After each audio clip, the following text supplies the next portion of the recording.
The overhead lighting at Memorial Grace Hospital cast everything in that sterile, unforgiving white that made even the healthiest patients look halfway to death. I pushed my medication cart down the corridor, my sneakers squeaking against the polished linoleum with each step.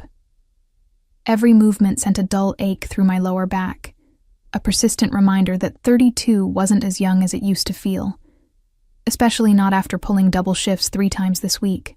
My fingers found the name badge clipped to my scrubs almost unconsciously. Grace Mitchell, RN. 6 years I'd worn that badge, and tonight, finally, there was something to celebrate. The promotion had come through. Charge nurse position on the pediatric oncology unit.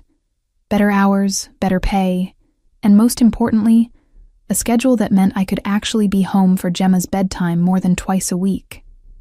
I glanced at my phone, checking the photo I'd set as my lock screen. Gemma at 6 years old, missing both front teeth, grinning at the camera with paint smeared across her cheek from art class. My daughter, my world, my reason for everything. The reason I'd left Derek 2 years ago when his drinking turned to rage. The reason I worked myself to exhaustion.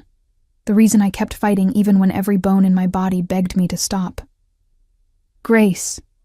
Linda caught my arm as I passed the nurse's station, her eyes bright with excitement. I heard about the promotion. Charge nurse. That's incredible. Thanks, I said, managing a tired smile despite the exhaustion pulling at every muscle. Still feels surreal, honestly. You deserve it. God knows you've earned it. She squeezed my hand. Are you doing anything to celebrate? Please tell me you're doing something other than collapsing on your couch. I laughed, the sound coming out more hollow than I'd intended. I was planning on a hot date with leftover Chinese food and whatever's on Netflix. But Linda's question had planted a seed. Why shouldn't I celebrate? Mrs. Chen downstairs had already agreed to watch Gemma tonight because I'd been scheduled for the late shift, a shift I'd just been relieved from early because of the promotion. I had 3 hours before I needed to pick up my daughter. 3 hours that were completely, entirely mine for the first time in what felt like years. The idea grew as I changed out of my scrubs in the locker room, pulling on the only nice dress I owned. A simple black sheath I'd bought for my cousin's wedding 3 years ago. It still fit, barely, though I'd lost weight since Derek left. Stress and single motherhood weren't exactly conducive to regular meals or self-care. I studied my reflection in the small mirror above the lockers. Dark circles under my eyes that concealer could only do so much to hide. Hair that needed a trim, but my eyes were still bright green. Still the feature Derek used to say made him fall for me before everything turned dark. The Crimson Room. I'd walked past it countless times on my way to and from the hospital, always glancing at the elegant burgundy awning, the valet stand with its uniformed attendants, the well-dressed patrons disappearing through those polished wooden doors into a world I'd never imagined entering. It was the kind of place where a single appetizer probably cost more than I spent on groceries in a week. The kind of place people like me only saw in movies. But tonight, I thought, as I hailed a cab outside the hospital's main entrance, tonight I was going to do something just for me. Just this once. I'd earned it. The restaurant was everything I'd imagined and more. Warm amber lighting reflected off crystal chandeliers, casting dancing shadows across white tablecloths that looked impossibly crisp and pristine. The air smelled of expensive wine and fresh herbs, undercut with something rich and savory that made my stomach growl despite the nervous flutter in my chest. A pianist played softly in the corner, something classical I didn't recognize, the music barely audible beneath the murmur of refined conversation. Every surface gleamed. Every detail spoke of money, old money, the kind that didn't need to announce itself. The hostess, an elegant woman in a black dress that probably cost more than my monthly rent, gave me a subtle once-over that made me acutely aware of every bargain rack seam in my outfit, every scuff on my only pair of heels. "Do you have a reservation, miss?"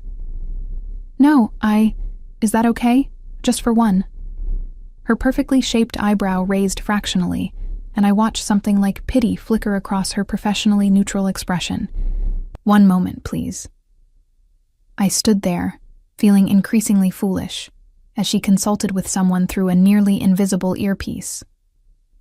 Around me, couples in designer clothes sipped cocktails and laughed softly, their ease in this environment making my discomfort even more pronounced. A group of businessmen occupied a large table near the window, their watches catching the light as they gestured with wine glasses that probably cost more than my car payment. No one else was dining alone. Of course, no one else was dining alone. What had I been thinking? "We have a table available at the bar," the hostess finally said, her tone suggesting this was a considerable concession, a favor she was granting rather than standard service. "If that's acceptable to you, perfect. Thank you so much."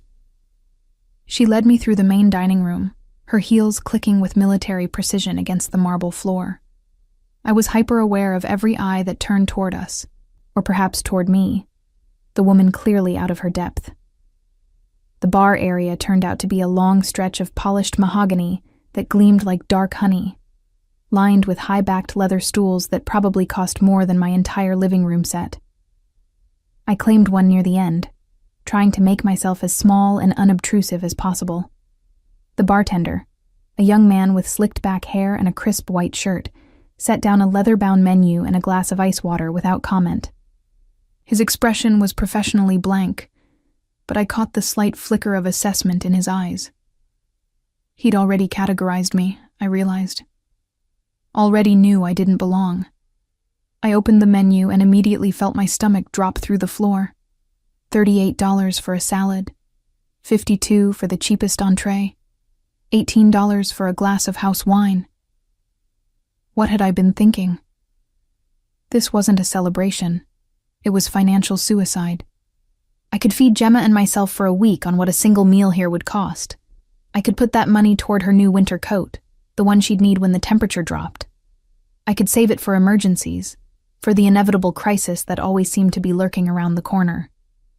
My hand moved to close the menu, to make some excuse and leave before I made an even bigger fool of myself. And then I felt it.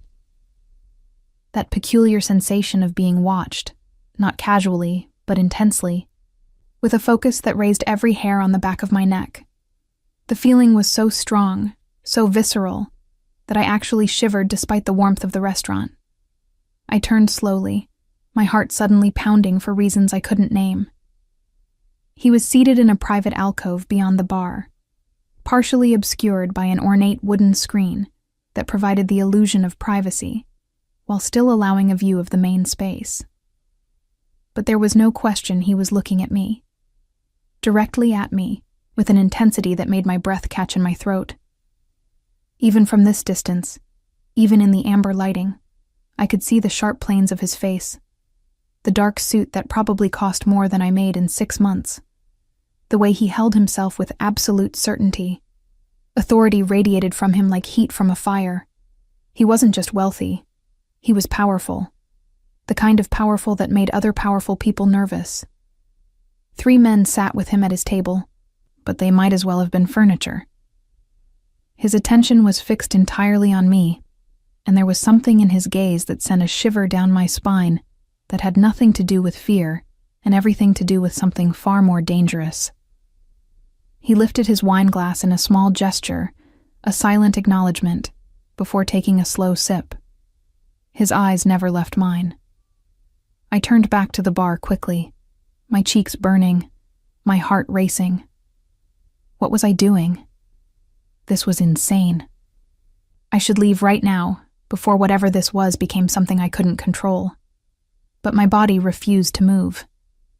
My hands remained on the menu, though I wasn't seeing the words anymore. "The risotto is exceptional tonight." A voice spoke from behind me, so close I could feel the warmth of breath against my ear. Deep, cultured, with the faintest hint of an Italian accent that turned the simple words into something almost intimate. "If you're trying to decide."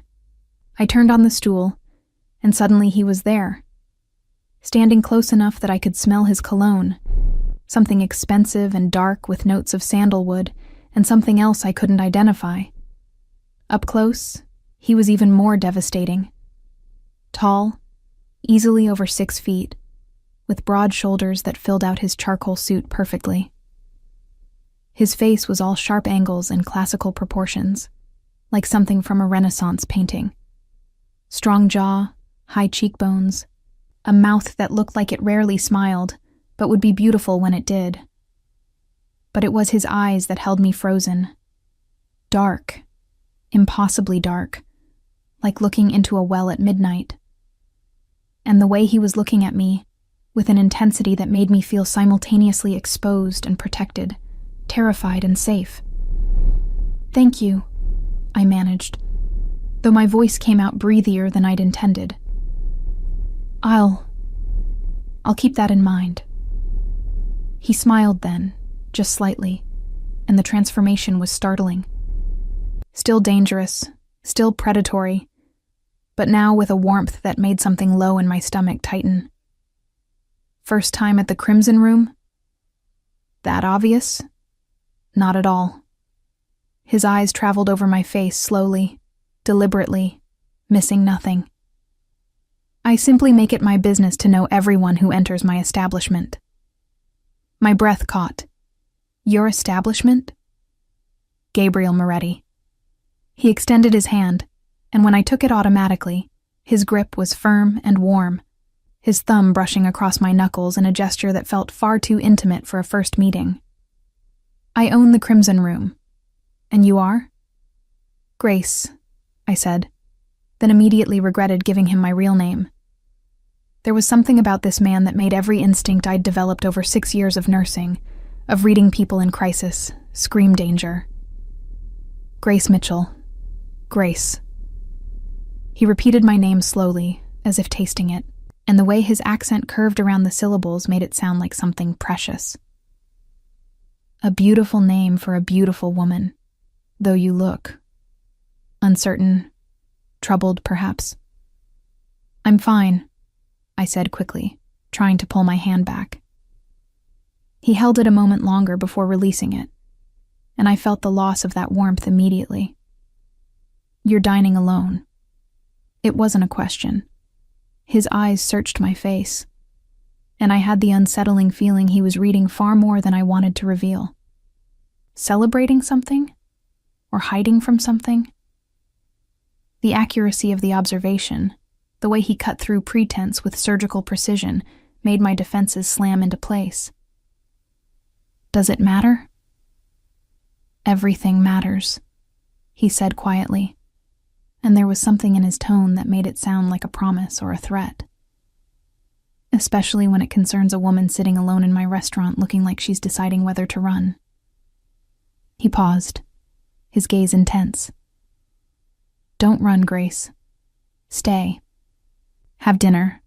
Allow me to make your evening memorable." "I don't even know you," I said, but my voice lacked conviction. "Then get to know me." He gestured toward his alcove, where the 3 men had discreetly disappeared, leaving an empty table with the remains of an expensive meal. "Join me. I insist." "I can't just—" "You can." His voice dropped lower, more intimate. "And you will. Because you came here tonight for a reason, didn't you? Not just to celebrate, to feel alive, to remember who you are beyond the exhaustion and responsibility." His eyes held mine. "I can give you that, Grace. One evening. No expectations. No obligations. Just dinner with a man who finds you absolutely captivating." Every rational part of my brain was screaming at me to refuse, to leave, to run as fast as I could from this man who looked at me like he could see straight through to my soul. But there was another part. A part I'd buried for 2 years beneath diapers and bills and fear, that wanted desperately to say yes. "One dinner," I heard myself say. "Just dinner." Gabriel Moretti's smile was slow and satisfied, like a predator who'd just cornered his prey and knew it. "Just dinner," he agreed, offering his arm. "For now." As I slipped my hand into the crook of his elbow and let him guide me toward the private alcove, I had the distinct feeling I'd just made a choice I couldn't unmake, and the most terrifying part was that I wasn't sure I wanted to. The private alcove felt like stepping into another world. The ornate wooden screen created an intimate cocoon, blocking out the rest of the restaurant while still allowing filtered amber light to cast dancing shadows across the pristine white tablecloth. Gabriel guided me to a chair with his hand on the small of my back, a touch that felt possessive despite its gentleness. The heat of his palm burned through the thin fabric of my dress. "Wine?" he asked, already gesturing to someone I couldn't see. Within seconds, a server appeared as if summoned by thought alone, bearing a bottle with a label I couldn't read in the dim light. Gabriel said something in rapid Italian, and the man nodded, pouring 2 glasses of deep red wine before vanishing as silently as he'd arrived. "I don't usually drink," I said, staring at the glass that probably cost more than my weekly grocery budget. "Tonight isn't usual, is it?" Gabriel settled into the chair across from me, close enough that our knees almost touched beneath the table. "You're celebrating something. I can see it in your eyes, beneath the exhaustion." The accuracy of his observation unnerved me. "How do you know I'm exhausted?" "The shadows under your eyes, though you've tried to hide them with makeup. The way you move, like every step requires conscious effort. The calluses on your hands." He reached across the table and caught my wrist before I could pull away, turning my hand palm up. His thumb traced the rough patches where I gripped syringes and pushed medication carts for 12 hours at a stretch. "You work with your hands, long hours, physical labor combined with precision. A nurse, perhaps?" I pulled my hand back, my heart racing. "You're very observant." "I'm a businessman, Grace. Reading people is how I've built my empire."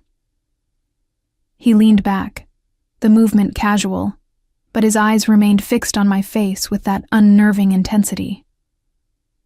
"You came here alone, to an expensive restaurant you clearly can't afford, wearing a dress that's beautiful but several years old. You're celebrating something significant, but you have no one to celebrate with. And underneath the uncertainty, there's fear." My throat went dry. "I'm not afraid." "Not of me. Not yet, anyway." His smile was dark, knowing. "You're afraid of something else. Someone else." He paused, letting the words hang between us. "Who hurt you, Grace?" "I don't know you well enough to answer that question." "Then let's change that." He raised his glass in a small toast. "To new beginnings and honest conversations." I hesitated, then lifted my own glass. The wine was exquisite, smooth and complex in ways I didn't have words for.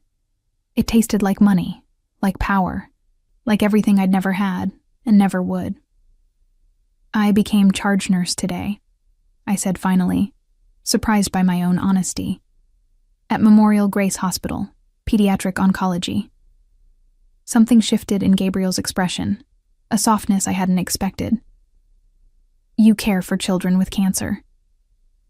"I try to make their lives a little less painful." I took another sip of wine, feeling the warmth spread through my chest. "It's hard work, emotionally devastating most days. But it matters." "You matter," he said quietly, and the way he said it made my breath catch. "Women like you, who dedicate yourselves to others, often forget to take care of themselves." "I have someone I take care of," I said before I could stop myself. "My daughter, Gemma. She's 6. I watched carefully for his reaction. Most men, especially men like Gabriel Moretti, who clearly had power and options, would have immediately lost interest. Single mothers weren't exactly prize catches in the dating world. But Gabriel's expression didn't change except for a slight narrowing of his eyes, an increased intensity in his gaze. "You're a mother." He said it like he was filing away information, categorizing it. "And the father? Gone." The word came out harder than I'd intended. He's not part of our lives anymore. By your choice or his? The personal nature of the question should have offended me. Instead, I found myself answering. Both. He became someone I couldn't let near my daughter. Someone dangerous. Gabriel leaned forward, and the air between us suddenly felt charged, electric. Dangerous how? Why do you care? I challenged, feeling the wine loosening my tongue, lowering my defenses. You don't know me. This is just dinner. This stopped being just dinner the moment you walked into my restaurant, Grace. His voice dropped lower, more intimate. The moment I saw you sitting alone at my bar, looking lost and determined all at once, I knew I needed to know you. That's not how the world works, I said, but my voice wavered. Men like you don't pursue women like me. Men like me. He raised an eyebrow, amusement flickering across his features. And what kind of man do you think I am? Rich, powerful, dangerous. The wine was definitely affecting me now. The kind of man who owns restaurants like this and has people who appear and disappear on command. The kind of man who looks at a woman like she's a puzzle to solve or a prize to win. You're not wrong, he admitted, surprising me with his honesty. But you're also not complete. I'm a businessman, yes. I have interests throughout the city. Some of them are entirely legitimate. He paused deliberately. Others less so. My pulse quickened. Are you telling me you're a criminal? I'm telling you I operate in gray areas, that I have power and influence that comes from sources both light and dark. His eyes never left mine. I'm telling you this because I don't want there to be any illusions between us. You deserve to know what you're getting into. I'm not getting into anything, I said quickly. This is just dinner. You said so yourself. I lied. The admission was casual, almost careless. From the moment I saw you, Grace, I wanted you. And I take what I want. I should have stood up. Should have left immediately. Instead, I found myself leaning forward, drawn to him despite every warning signal firing in my brain. You can't just decide you want someone and expect them to fall into your lap. Can I? His smile was predatory now, all pretense of gentleness gone. Tell me you don't feel this thing between us, this pull. Tell me your pulse isn't racing right now, that you're not wondering what it would be like if I reached across this table and kissed you. Heat flooded my face because he was right. God help me, he was completely right. Before I could formulate a response, his phone buzzed. Gabriel glanced at it, and something dark crossed his face. Excuse me 1 moment. He stood and stepped away, speaking in low, rapid Italian into the phone. I couldn't understand the words, but the tone was unmistakable. Authority. Command. A hint of barely controlled anger. I took the opportunity to check my own phone. 2 messages from Mrs. Chen. The first was a photo of Gemma, already in her pajamas, grinning at the camera. The second made my blood run cold. Grace, a man came by the apartment asking for you. Said he was an old friend. I didn't let him near Gemma, but he seemed insistent. Should I be worried? My hands started shaking. I knew, with horrible certainty, who that man was. Derek. 2 years of silence, 2 years of rebuilding our lives. And now he'd found us. Grace? Gabriel was suddenly beside me, his hand on my shoulder. What's wrong? You've gone pale. I need to go. I stood abruptly, nearly knocking over my wine glass. I need to get my daughter, right now. His hand caught my wrist, gentle but firm. Tell me what happened. I can't. This isn't your problem. I tried to pull away, but his grip didn't loosen. Grace. His voice was quiet, dangerous. Someone frightened you. Someone threatened your daughter. That makes it my problem. Why? The word came out as almost a sob. Why would you care? You don't even know me. I know enough. He pulled out his phone, already dialing. Where does your daughter live? Give me the address. I'm not telling you where my daughter is, I said, finally yanking my hand free. I don't know you. You just admitted you're involved in criminal activities. For all I know, you're more dangerous than who? His eyes narrowed. Than the man who's looking for her? Grace, listen to me very carefully. I can protect you and your daughter, but I need you to trust me. Trust you? I met you 20 minutes ago. Then trust your instincts. He stepped closer, close enough that I had to tilt my head back to meet his eyes. Every instinct you have is telling you I'm dangerous. Yes. But is it telling you I would hurt a child? Is it telling you I would harm you? The terrible thing was, it wasn't. Despite everything, despite the warning signs and red flags, my instincts were telling me that Gabriel Moretti was dangerous to a lot of people. But not to me. Not to Gemma. Queens, I whispered. We live in Queens. Apartment 4B on Hillside Avenue. Gabriel's expression shifted into something hard and lethal. He spoke rapidly into his phone in Italian, then switched to English. I need 2 men at that address immediately. Security detail. No one gets near apartment 4B except the mother. He paused, listening. No, Marco, no one. If someone tries, detain them. I'll be there in 20 minutes. He ended the call and turned back to me. My men are already on their way. Your daughter is safe. How can you possibly? Because I have people throughout this city, Grace. Because when I give an order, it's followed without question. He was already guiding me toward the door, his hand firm on my back. My car is out front. This is insane, I muttered. But I was moving with him, letting him lead me.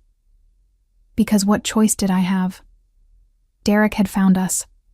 After 2 years of silence, of restraining orders and changed phone numbers and constant fear, he'd found us. And I had no idea what he wanted. The valet had Gabriel's car waiting before we even reached the curb. A black Mercedes, sleek and expensive, with windows tinted dark enough that I couldn't see inside. Gabriel opened the door for me, and I slid into leather seats that probably cost more than my entire car. He was beside me in seconds, the car pulling smoothly into traffic before I'd even fastened my seatbelt. His driver, a man with cold eyes and an earpiece, navigated the streets with practiced efficiency. Tell me about him, Gabriel said quietly. The father. Derek. The name tasted bitter. We were together for 3 years. He seemed perfect at first, charming, attentive.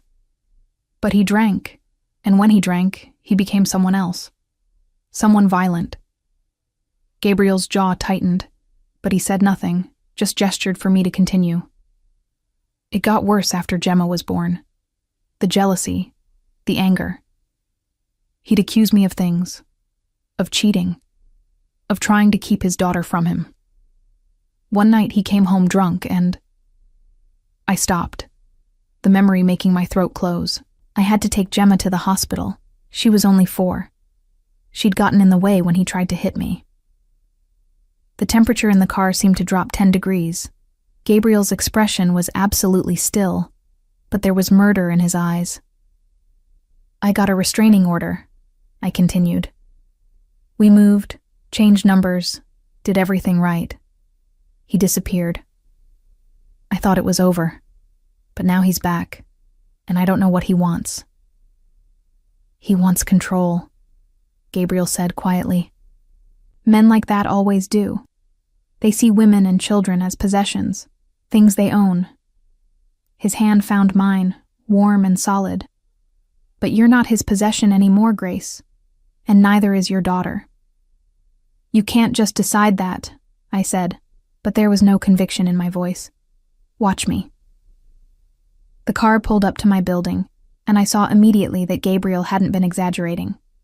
2 men in dark suits stood at the entrance, their postures alert, professional. One was speaking into a radio as we approached. Mr. Moretti, he said, nodding respectfully. The building is secure. No one has attempted entry since we arrived. And the man who was here earlier? Gone. We have a description from the neighbor. Caucasian, approximately 6 feet, brown hair, signs of substance abuse. He left when Mrs. Chen wouldn't give him information. I was already moving toward the door, my heart pounding. I needed to see Gemma, needed to hold her, needed to know she was safe. Gabriel's hand caught my elbow. Grace, wait. My daughter is safe. I promise you. His eyes held mine. But we need to talk about what happens next, because Derek will come back. And when he does, I need you to let me handle it. I don't need you to handle my problems, I said, even as part of me wanted desperately to let someone else take control, to not be alone in this fight for once. Maybe not, Gabriel agreed. But Gemma needs me to, and that makes all the difference. Before I could respond, Mrs. Chen appeared in the doorway, Gemma in her arms. My daughter's face lit up when she saw me. Mommy! I took her from Mrs. Chen, holding her tight, breathing in the familiar scent of her strawberry shampoo. Hey, baby. I'm here. Everything's okay. There were men outside, Gemma said, her voice small. Mrs. Chen said they were guards, like in princess movies. Something like that, I managed. Gabriel was speaking quietly with Mrs. Chen, and I watched as he pressed something into her hand. Money, probably. She tried to refuse, but he closed her fingers around it with a gentle insistence. For your trouble, he said, and your discretion. Then he turned to me, and his expression was gentle again, the lethal predator hidden behind a mask of concern. Grace, you and Gemma can't stay here tonight. It's not safe. We don't have anywhere else to go, I said quietly. Yes, Gabriel said simply. You do. Gabriel's penthouse was everything I'd imagined wealth could buy, and nothing I'd expected. Floor-to-ceiling windows overlooked the Manhattan skyline, the city lights stretching out like a carpet of fallen stars. The interior was modern, but warm, with dark wood floors, leather furniture, and art that looked like it belonged in museums.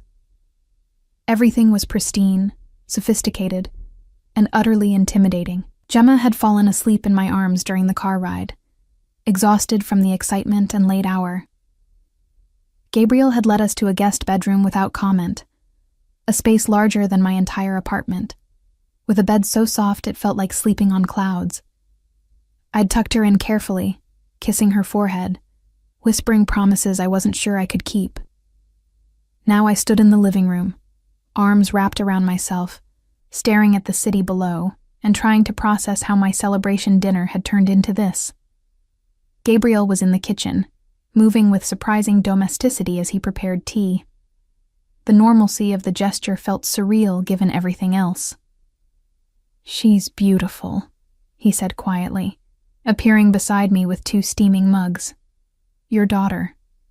She has your eyes. Thank you. I took the tea gratefully, wrapping my cold hands around the warm ceramic. And thank you for this. For all of it. I'll find somewhere else to go tomorrow. A hotel or... You'll stay here. His tone left no room for argument. Both of you. Until this situation with Derek is resolved. I can't just move into your home, I protested. You don't owe me anything. We barely know each other. Then let's change that. Gabriel gestured toward the sofa, and I found myself sitting, my body making decisions my mind was still questioning. He settled beside me, close but not touching, his presence somehow both comforting and unsettling. Tell me about yourself, Grace. The parts that matter. Why do you care? The question came out softer than I'd intended. Really, you could have any woman you wanted. Why are you doing this? Gabriel was quiet for a long moment, his dark eyes studying my face with that intensity that made me feel exposed. Do you believe in fate? I believe in hard work and bad luck, I said. Fate is something people with easier lives get to believe in. He smiled slightly at that. Perhaps. But tonight, when you walked into my restaurant, looking lost and determined and so achingly beautiful, something shifted. I've built an empire, Grace. I've controlled territories and crushed enemies and taken everything I've wanted without hesitation or remorse. But I've never felt this. Felt what? This need to protect, to possess. His hand moved to my face, his thumb tracing my cheekbone with devastating gentleness. To keep you safe from everything that's ever hurt you. My breath caught. You don't know what's hurt me. Then tell me. His voice dropped lower, more intimate. Tell me everything, Grace. Let me see all the broken pieces so I can put them back together. Maybe it was the exhaustion. Maybe it was the fear still coursing through my veins. Maybe it was the wine or the lateness of the hour, or the way Gabriel looked at me like I was something precious and rare. Whatever the reason, I found myself talking. I told him about meeting Derek in college, about how charming he'd been at first, how he'd made me feel special and protected, about the slow descent into control and jealousy, the way he'd isolated me from friends and family, about the first time he'd hit me, drunk and furious about an imagined slight, and how I'd convinced myself it was an accident, about Gemma's birth, and how I'd hoped motherhood would change him. It made everything worse, I said quietly. He saw her as competition for my attention, started drinking more, staying out later. The violence escalated. But I kept making excuses because I was terrified of being alone, of failing as a mother. My voice cracked. And then one night, Gemma was 4 years old. She tried to get between us when he was hitting me. He shoved her into the corner of the coffee table. She needed 12 stitches. Gabriel's hand had tightened on his mug until I thought it might shatter. His face was absolutely still, but fury radiated from him in waves. I left that night, I continued. Took Gemma to the hospital, filed a police report, got a restraining order. We moved 3 times in 6 months until I thought we'd finally lost him. 2 years of peace, of rebuilding our lives. And now he's back. He won't hurt you again, Gabriel said quietly, and there was such absolute certainty in his voice that I almost believed him. Or Gemma. I promise you that, Grace. You can't promise that, I said. You don't know Derek. He's persistent, obsessive. He doesn't let go of things he thinks belong to him. Neither do I. Gabriel set down his mug and turned to face me fully. Grace, I need you to understand something. The world I operate in, the gray areas I mentioned, they give me resources and capabilities that normal channels don't. I can protect you in ways the police can't. But you have to trust me. I don't know if I can, I whispered. Trust doesn't come easily anymore. I know. His hand found mine, his fingers intertwining with my own. But I'm asking you to try, for Gemma's sake, if not your own. Before I could respond, his phone buzzed. Gabriel glanced at it, and his expression darkened. Excuse me. He stood and walked to the window, speaking in low, rapid Italian. I couldn't understand the words, but the tension in his shoulders was unmistakable. When he ended the call, he stood silent for a long moment, staring out at the city. What is it? I asked, my stomach knotting with fresh dread. Derek was picked up by my men an hour ago, Gabriel said, still not turning around. He was watching this building. The tea mug nearly slipped from my hands. How did he know we were here? He followed us from your apartment. My driver was focused on getting you here quickly and safely. He didn't notice the tail until we'd already arrived. Gabriel turned then, and the expression on his face made my blood run cold. He knows you're with me now, Grace, and that changes things. Changes them how? Derek isn't just a drunk ex-boyfriend with control issues. Gabriel moved closer, and I could see the calculation in his eyes, the careful weighing of information. He's been asking questions about you, about your schedule, your routines. He had photos, Grace, dozens of them. He's been watching you for weeks, maybe months. My hands started shaking. The tea sloshed over the rim of the mug, and Gabriel gently took it from me, setting it aside before I could burn myself. "There's more," he said quietly. "Derek has been talking to people in my world. He's been trying to find leverage, trying to discover who protects what territories, looking for someone who might use you and Gemma to get to me." "Why would anyone care about me?" I asked, my voice barely a whisper. "I'm nobody." "You stopped being nobody the moment you walked into my restaurant." Gabriel's hands framed my face, forcing me to meet his eyes. "The moment I decided you were mine. In my world, that makes you valuable and dangerous for you." "This is insane," I said, trying to pull away. "I met you 3 hours ago. You can't just decide I'm yours." "Can't I?" His thumbs traced my cheekbones, a gesture that should have been tender but felt possessive. "Grace, I've been looking for you my entire life without knowing it. The moment I saw you, everything clicked into place. Everything made sense." "That's not love," I said desperately. "That's obsession." "Perhaps," he agreed. "But it's also protection. Safety. A life where you and Gemma never have to be afraid again." He paused, his gaze intense. "I can give you everything, Grace. Security, comfort, a future where your daughter grows up protected. All I ask in return is that you let me." "There's always a price," I said, my heart hammering. "What do you really want from me?" Gabriel was silent for a long moment, and when he spoke, his voice was raw with an honesty that terrified me. "Everything. Your trust, your time, your presence in my life. Eventually, if you'll give it, your heart." His hand slid from my face to my shoulders. "But I'll settle for your agreement to stay here, under my protection, until Derek is no longer a threat." "And how will you make him not a threat?" I asked, though part of me didn't want to know the answer. "By making it clear that you and Gemma are under my protection, that anyone who threatens you threatens me." His expression hardened. "In my world, that's usually enough. People don't cross Gabriel Moretti without facing severe consequences.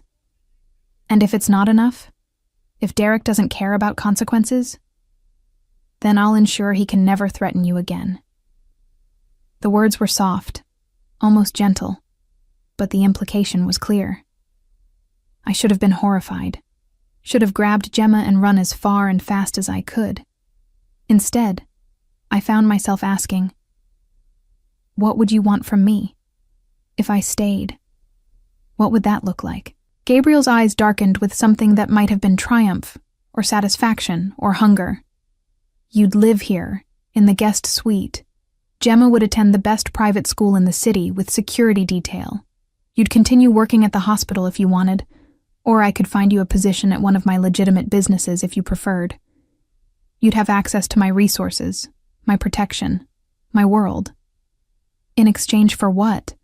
Your company, your presence at social events where I need a partner. Your trust, gradually, as you learn. I'm not like the men who've hurt you." He paused. "And eventually, when you're ready, more." "More," I repeated, my mouth dry. "I want you, Grace. In my home, in my life, in my bed eventually. But I'm patient." His hand traced down my arm, his touch burning through the fabric of my dress. "I can wait until you want it too, until you choose it freely." "That sounds like a gilded cage," I whispered. "Perhaps," Gabriel agreed. but it's a cage where you and your daughter are safe, where you never have to worry about bills or restraining orders or drunk ex-boyfriends breaking down your door. His other hand cupped my cheek. Is freedom worth much if you're constantly afraid? The question hit too close to home, because he was right. I'd been free for 2 years, and I'd spent every moment of it looking over my shoulder, jumping at shadows, terrified that Derek would come back. What good was independence when it came with constant terror? I need to think, I said finally. This is too much, too fast. I can't make this decision right now. Take all the time you need, Gabriel said, stepping back and giving me space.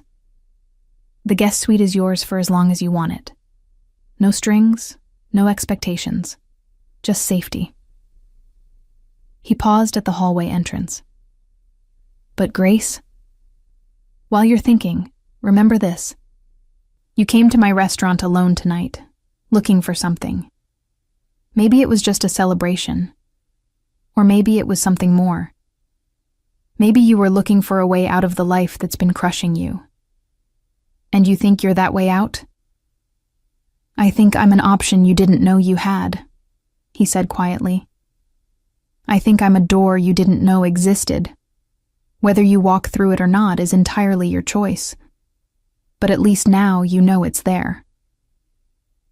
He left me alone then, retreating to what I assumed was his own bedroom. I stood in the living room for a long time, staring at the city lights, and trying to understand how my life had turned upside down in the span of a single evening. Finally, I went to check on Gemma. She was still sleeping peacefully, her small body barely making a dent in the enormous bed. I climbed in beside her, pulling her close, breathing in the familiar scent of her hair. I'll keep you safe, I whispered, no matter what it takes. Even if it meant making a deal with a devil in an expensive suit, even if it meant trading one kind of cage for another. Because Gabriel was right about one thing. Freedom meant nothing if we were never truly safe. My phone buzzed softly. A text from an unknown number. Sleep well, Grace. Tomorrow we discuss terms. GM. I stared at the message for a long moment before deleting it. But I couldn't delete the feeling it left behind. A mixture of fear and anticipation, dread, and something that felt dangerously like hope. Outside, the city glittered like a promise or a threat. And somewhere in those shadows, Derek was out there, watching, waiting. But so was Gabriel Moretti, with all his dark power and dangerous protection. I just had to decide which devil was worse.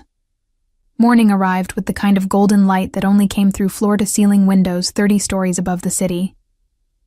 I woke to find Gemma already up, sitting cross-legged on the plush carpet, playing with a dollhouse that definitely hadn't been there last night. The thing was massive, Victorian style, with intricate details and furniture that looked handcrafted. Mommy, look. She turned to me with shining eyes. Mr. Gabriel brought this for me. He said every princess needs a castle. My heart clenched.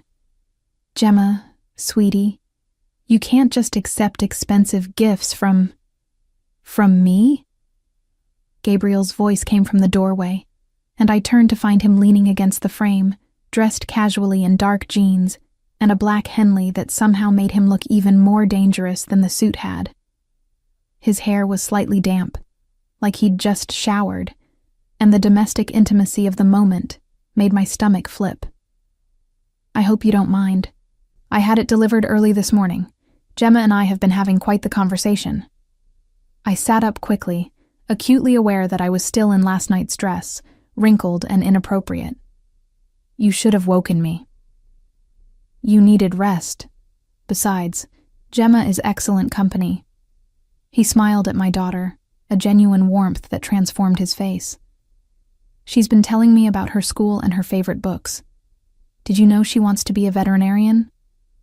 I want to help animals, Gemma said seriously, because they can't help themselves. Something passed across Gabriel's face, an emotion I couldn't quite read. That's very noble. The world needs more people who want to help those who can't protect themselves. The weight of his gaze shifted to me, and I understood the double meaning. He saw us as things that needed protecting. Gemma and me both. Helpless creatures in need of a savior. The thought should have angered me. Instead, it just made me tired. "There are clothes for you in the closet," Gabriel said, his tone shifting to something more businesslike. "Various sizes. I wasn't sure what would fit. Take your time getting ready. Breakfast will be waiting whenever you're ready." He left before I could protest, and I discovered he wasn't exaggerating. The walk-in closet adjacent to the guest room was stocked with designer clothing, all with tags still attached. Dresses, casual wear, even undergarments in what turned out to be exactly my size. The level of preparation was both impressive and deeply unsettling. I chose the most conservative option, dark jeans and a soft gray sweater, and took a quick shower in the marble bathroom that was larger than my bedroom at home. By the time Gemma and I made it to the kitchen, the smell of fresh coffee and cooking bacon was almost overwhelming. Gabriel stood at the stove, working with the easy confidence of someone comfortable in his own space. A woman in her 50s, dressed professionally, was setting the table with what looked like fine china. "Grace, Gemma, this is Maria. She manages my household." Gabriel didn't look up from whatever he was cooking. "Maria, this is Grace Mitchell and her daughter Gemma. They'll be staying with us indefinitely." "Welcome," Maria said warmly, but I caught the quick, assessing look she gave me. She'd probably seen dozens of women pass through Gabriel's life. I wondered how long it would take before she realized I wasn't just another conquest. Breakfast was surprisingly normal. Gemma chattered about the dollhouse while Gabriel listened with apparent interest, asking questions that showed he was actually paying attention. Maria served fresh fruit, perfectly cooked eggs, and bacon that was crispy exactly how I liked it. The domesticity of it all felt like a fever dream. "Gemma," Gabriel said as we were finishing, "would you like to see the building's play area? It's on the rooftop. Maria's grandson is there this morning. I thought you two might get along." Gemma's eyes lit up. "Can I, Mommy?" I hesitated, every protective instinct screaming. But Gemma needed normalcy, needed to be a child, and not just a pawn in whatever game the adults were playing. "Okay, but you stay where Maria can see you." "I'll watch her like she's my own granddaughter," Maria promised, and something in her eyes made me believe her. Once they'd left, the apartment fell into a heavy silence. Gabriel poured himself more coffee, his movements deliberate and controlled. "We need to talk about Derek." My stomach nodded. "What about him?" "He's currently in a secure location, one of my properties." Gabriel's tone was matter-of-fact, like he was discussing a business transaction rather than kidnapping. He's been encouraged to explain his intentions. "You're holding him prisoner?" My voice came out higher than I'd intended. "I'm keeping him away from you and Gemma while we determine the extent of the threat." Gabriel finally looked at me, his dark eyes unreadable. "Grace, this is worse than I initially thought. Derek isn't just a drunk ex-boyfriend. He's in debt. Serious debt. To very dangerous people." The kitchen tilted slightly. I gripped the edge of the counter. "What kind of debt?" "Gambling, primarily. About $200,000 to a loan shark connected to the Volkov family." Gabriel set down his coffee with careful precision. "The Russian mob, Grace. They've been using Derek to gather information about you, about your schedule and routines. They know you work at Memorial Grace. They know Gemma's school. They've been planning something." "Planning what?" The words barely made it past my lips. "Leverage. Against me." He moved closer, his presence overwhelming in the bright morning light. "Word travels fast in my world. By now, everyone knows you spent the night here, that you're under my protection. The Volkovs see you as a weakness they can exploit. Derek was their way in." I laughed, the sound bordering on hysterical. "This is insane. Yesterday I was a nurse celebrating a promotion. Now I'm caught in some mob war because I had dinner at the wrong restaurant? No. Gabriel's hand caught my chin, forcing me to meet his eyes. You're caught in this because Derek sold you out to pay his debts. Because he told them you were alone, unprotected, vulnerable. They would have come for you and Gemma eventually, whether you'd met me or not. The room spun. I pulled away from him, wrapping my arms around myself. You're saying I was already in danger. I'm saying I may have accelerated the timeline, but I didn't create the danger. His voice softened slightly. Grace, you need to understand. In my world, perception is everything. Right now, every criminal organization in this city believes you're mine. That makes you both protected and targeted. So what do? I asked desperately. What can I possibly do against the Russian mob? You stay here. You accept my protection. You let me handle this. Gabriel moved closer again, and this time I didn't pull away. I have resources, Grace. Alliances. Ways of making problems disappear. You mean you'll kill them? It wasn't a question. If necessary. He didn't flinch from the accusation. To protect you and Gemma? Yes, without hesitation or remorse. I should have been horrified, should have grabbed my daughter and run screaming. Instead, I found myself asking, what do you want in return? Gabriel smiled slightly, and it was the smile of a predator who'd been waiting for exactly this question.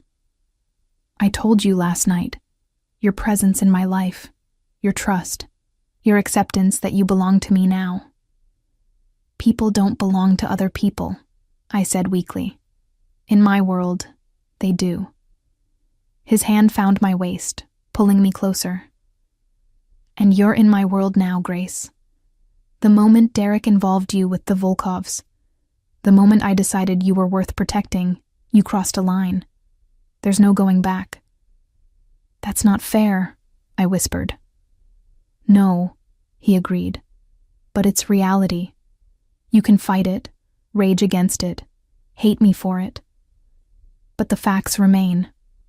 You and Gemma are in danger. I can eliminate that danger, but it comes at a price. My freedom. Your freedom to be constantly afraid. Yes. His other hand cupped my face, his touch surprisingly gentle. Grace, I'm offering you something precious. Security. Safety.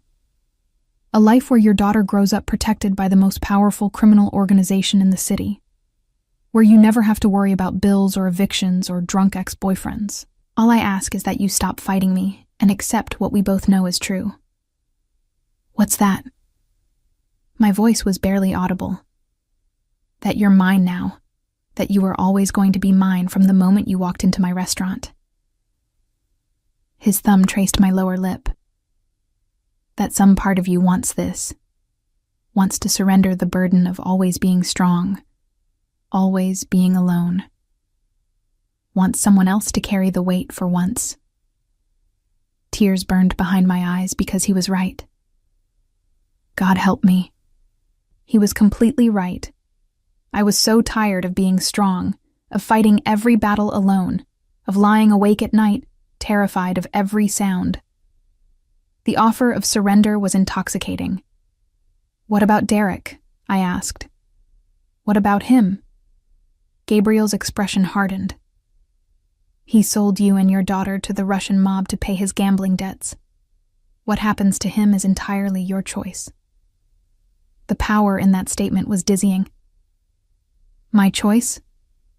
You're mine now, Grace. That means your enemies are my enemies. Your pain becomes my pain. Derek hurt you. Hurt Gemma. His eyes were cold, lethal. Tell me what you want me to do with him, and it's done. I thought about Derek shoving Gemma into the table, about the hospital visits and restraining orders, about 2 years of looking over my shoulder, about last night, learning he'd been watching us, stalking us, selling us out to criminals. I want him gone, I heard myself say. I want to never worry about him again. Done. Gabriel pulled out his phone, typing something quickly. He'll disappear. No body, no evidence, no loose ends, just gone. The casual efficiency of it should have terrified me. Instead, I felt a weight lift from my shoulders. Just like that. Just like that. He pocketed his phone and returned his attention to me. Now, we need to discuss the Volkovs. They won't be satisfied with Derek's disappearance. They'll want compensation for their lost investment. Or they'll want you. What do they want me for? Leverage against me, a way to control my operations, or simply revenge for the insult of taking what they'd already claimed. Gabriel's jaw tightened. I won't let them have you. So what happens now? Now we go to war. He said it simply, like discussing the weather. I'll call in every alliance, every favor owed. The Volkovs will learn that taking what's mine comes with consequences they can't afford. People will die, I said. Yes. He didn't sugarcoat it. People who would have killed you and Gemma without a second thought. People who trade in human suffering. I won't lose sleep over their deaths, Grace. And eventually, neither will you. Before I could process that statement, his phone rang. Gabriel glanced at the screen, and his expression shifted to something cold and dangerous. Answer it, someone said in the background, a voice I didn't recognize. Gabriel put it on speaker. Moretti. A man's voice, heavy with a Russian accent. We need to discuss the woman and child you've taken into your home. There's nothing to discuss, Volkov. Gabriel's voice was ice. They're under my protection. That's the end of it. Is it? The Russian laughed. The woman's ex-boyfriend was our asset. You've stolen our property. Grace Mitchell was never your property. Yet here we are. Her debt remains unpaid. $200,000, plus interest. A pause. Unless you'd like to settle her account? My blood ran cold. They were treating me like a commodity, a thing to be bought and sold. I don't negotiate with parasites, Gabriel said flatly. Grace owes you nothing. Derek's debts died with him. With him? Another laugh. So you've killed our asset. That's unfortunate and expensive. I think the price just went up, Moretti. $500,000 for the woman. Or we take her ourselves and teach you about respecting other people's investments. Gabriel's hand found mine, his grip almost painfully tight. Try it. Come for what's mine. See what happens. Is that a threat? It's a promise. You touch Grace or her daughter, and I'll burn your entire organization to the ground. Every asset, every business, every family member. I'll make you wish you'd never heard her name. Big words, but the Russian's voice had lost some of its confidence.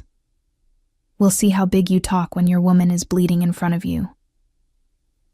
The line went dead. Gabriel stood perfectly still for a long moment, his hand still gripping mine. Then he pulled me close, his lips against my hair. It started. What has? The war. He pulled back, his eyes searching mine. Grace, you need to understand. The next few weeks will be dangerous. Very dangerous. The Volkovs will come for you, for Gemma. They'll use every resource they have. Then let me go, I said desperately. Take Gemma and me somewhere safe, away from all of this. There is nowhere safe. Not anymore. His hands framed my face. They know about you now. Running will only make you easier targets. The only way through this is to fight, to show them that taking you costs more than they're willing to pay. And if they don't care about the cost, Gabriel's smile was terrifying, then I'll make sure they don't survive to regret it. The next 3 days passed in a blur of controlled chaos. Gabriel's penthouse transformed into something resembling a military command center. Men in dark suits came and went at all hours, speaking in low voices about territories and shipments and things I tried not to think too hard about. Maria kept Gemma occupied and oblivious, baking cookies and playing games in the kitchen, while the adults discussed violence in hushed tones. I tried to maintain some semblance of normalcy, calling the hospital to request emergency leave. My supervisor, Linda, had been understanding but concerned. "Grace, are you okay? You sound different." "I'm fine," I'd lied. "Just a family emergency. I'll be back as soon as I can." But I wasn't sure I would be back. Wasn't sure I could go back to that life now that I'd seen this one. Now that I understood how much danger we'd been in all along. Gabriel was meticulous in his preparations. Security cameras were installed at every entrance. Armed guards rotated shifts outside the penthouse. My phone was replaced with one that Gabriel assured me was completely secure. When I'd asked what that meant, he'd simply said, "It means the Volkovs can't use it to track you." The realization that they'd probably been tracking my old phone, listening to my conversations, knowing my every move, made my skin crawl. On the third night, Gabriel called me into his study. It was the first time I'd seen the room, a space that was unmistakably his. Dark wood, leather chairs, bookshelves filled with volumes in multiple languages. A massive desk held several monitors showing security feeds from various locations throughout the city. "Sit," he said, gesturing to the chair across from his desk. His tone was businesslike, almost cold, and I felt the distance between us like a physical thing. I sat, folding my hands in my lap to keep them from shaking. "What's happened?" "The Volkovs made their first move." Gabriel turned one of the monitors toward me. The screen showed grainy footage of men approaching the hospital, my hospital. "They went to Memorial Grace this morning, asked questions about you, your schedule, your friends, whether you had family in the area." My stomach dropped. "Did they hurt anyone?" "No. My people intercepted them before they could get far." His jaw tightened. "But they're escalating, Grace. They're not going to stop until they have you, or until I make it too costly to continue." "So make it too costly," I said, surprised by the steel in my own voice. "You said you could protect us." "Protect us?" Something flickered in Gabriel's eyes. Approval, perhaps. "That's what I intend to do. But it requires you to trust me completely, to do exactly what I say, when I say it, without question." "Can you do that?" I thought about Gemma, asleep in the next room, about the life I wanted for her, safe and free from fear. "Yes." "Good." Gabriel stood and moved around the desk, leaning against it so he was close enough to touch. "Tomorrow night I'm hosting a gathering. Leaders from every major organization in the city will be there. The Italians, the Irish, the Chinese, even some of the smaller independent operators." He paused. "You'll be there with me." Why? The thought of being surrounded by criminals made my pulse race. What purpose would that serve?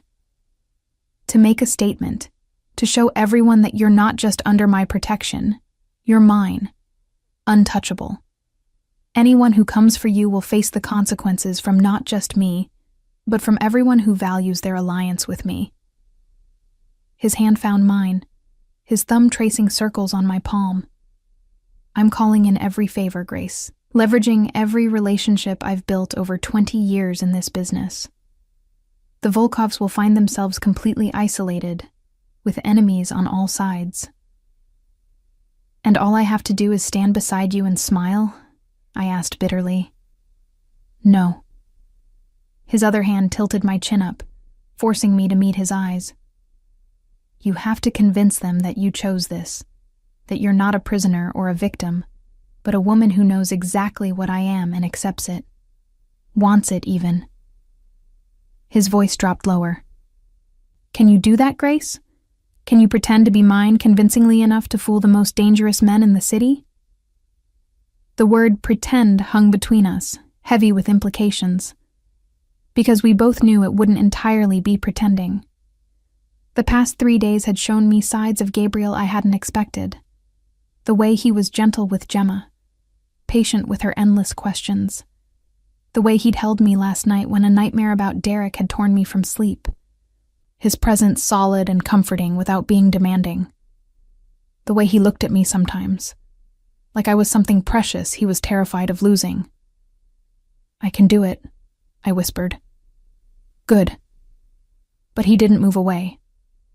Instead, his hand slid from my chin to cup the back of my neck, his fingers tangling in my hair. "Grace, I need you to understand something. This gathering tomorrow, it's not just for show.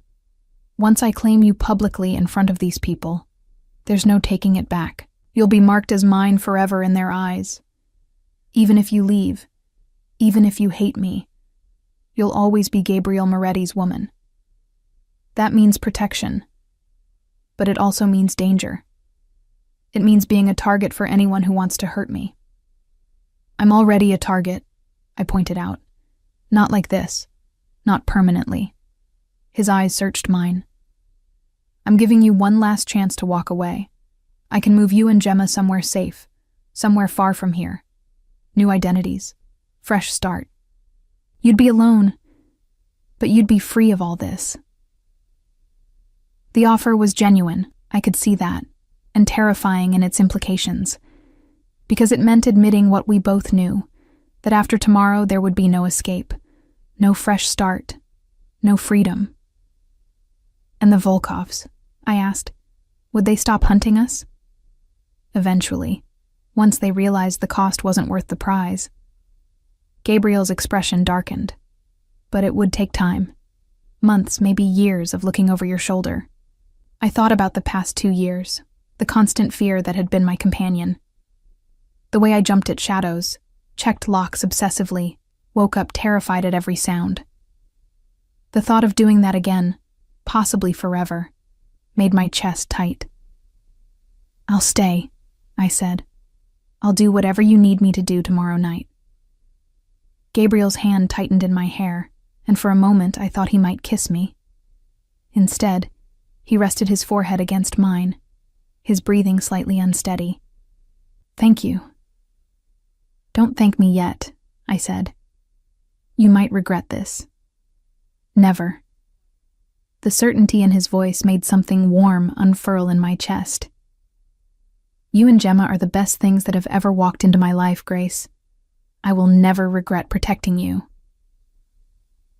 Before I could respond, one of his phones rang. Not the sleek smartphone he used for normal calls, but an older model that looked deliberately plain. Gabriel's expression shifted instantly, all softness vanishing. "What?" He listened for a moment, then swore viciously in Italian. "When? How many?" Another pause. "I'm on my way." He ended the call and was already moving toward the door, pulling a gun from a desk drawer with practiced efficiency. "What's wrong?" I stood, fear spiking through me. "The Volkovs hit one of my warehouses. 4 of my men are dead." His voice was flat, emotionless, but his eyes were pure fury. "They're trying to provoke me into making a mistake before tomorrow's gathering. Are you going there?" The thought of him walking into danger made panic claw at my throat. "I have to. My men need to see I'm not hiding." He checked the gun's magazine, then holstered it beneath his jacket. "Stay here with Gemma. The security is airtight. No one gets through that door without my authorization." "Gabriel." I caught his arm as he passed. "Be careful, please." He stopped, and for a moment his expression softened. His hand came up to cup my face, his thumb tracing my cheekbone. "Worried about me, Grace?" "Yes," I admitted. "Is that so surprising?" "No." He leaned down and pressed his lips to my forehead, a gesture that felt more intimate than any kiss. "Just unexpected, and dangerously addictive." He pulled back, his eyes holding mine. "I'll be back before morning. Maria knows what to do if anything happens." "What could happen? You said the security was—" "It is. But I don't leave anything to chance where you're concerned." He was at the door now. All business. Lock this behind me. Don't open it for anyone except Maria or myself. Understood? I nodded, and he was gone. The hours that followed were the longest of my life. I checked on Gemma obsessively, watching her sleep peacefully, unaware of the violence being done in her name.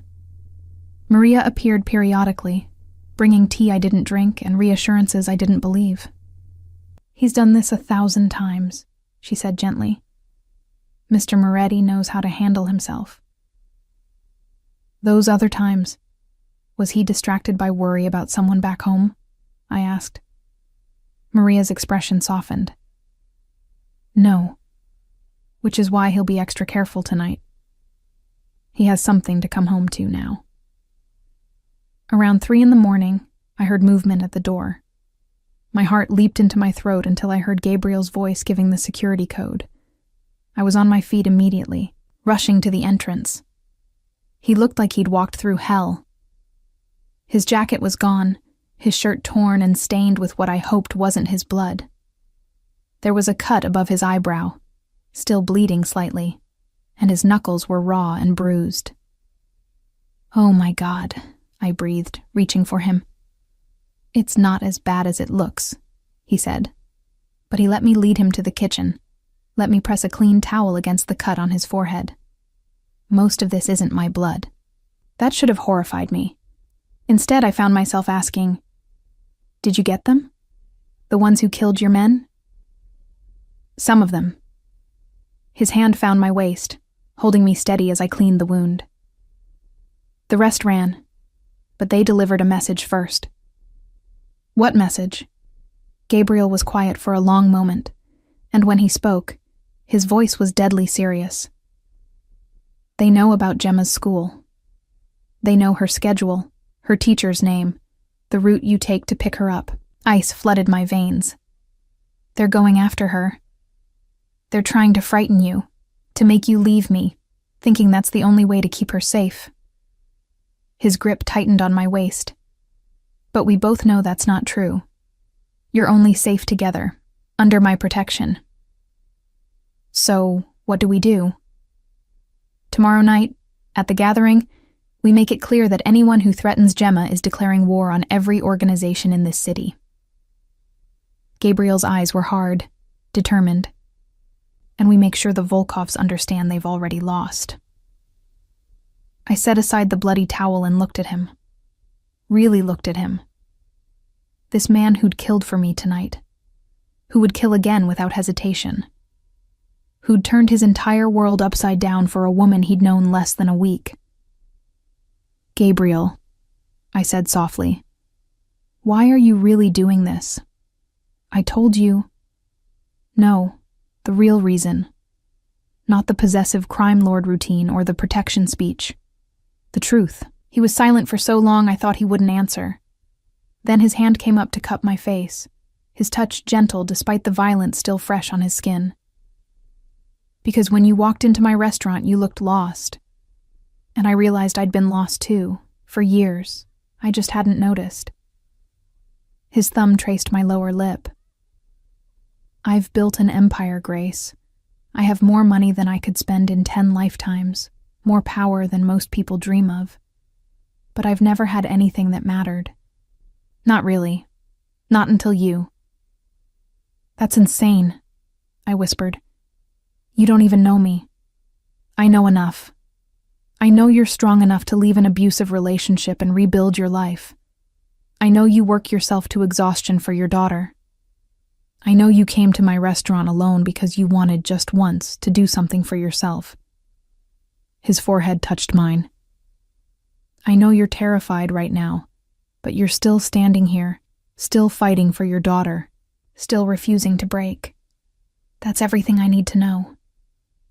Tears burned behind my eyes. "This is too fast. Too much." "Yes," he agreed. "But we don't get to choose our timing, Grace. Sometimes fate doesn't ask permission." Before I could respond, before I could analyze or question or push him away, Gabriel closed the distance between us and kissed me. It wasn't gentle or tentative. It was claiming, possessive, a promise and a threat wrapped together. His hand tangled in my hair, holding me still as his mouth moved against mine with devastating certainty. And God help me, I kissed him back, poured every ounce of fear and frustration and desperate need into that kiss.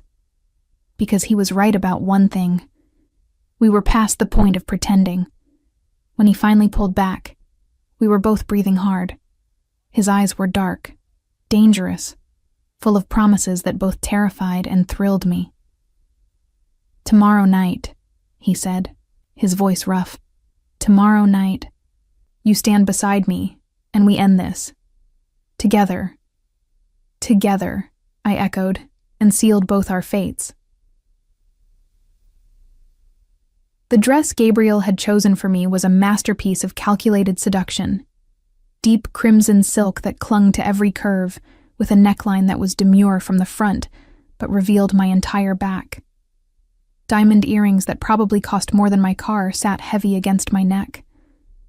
My hair had been styled by a professional Maria brought in, swept up in an elegant twist that exposed the column of my throat. I looked like I belonged in Gabriel's world, like I was born to stand beside a man who controlled half the city's underworld. The woman staring back at me in the mirror was a stranger. "You look beautiful, Mommy," Gemma said from the doorway, her eyes wide. She was already in her pajamas, ready for bed even though it was barely 7. Maria would stay with her tonight, along with 4 armed guards Gabriel trusted with his life. "Thank you, baby." I knelt carefully, mindful of the dress, and pulled her close.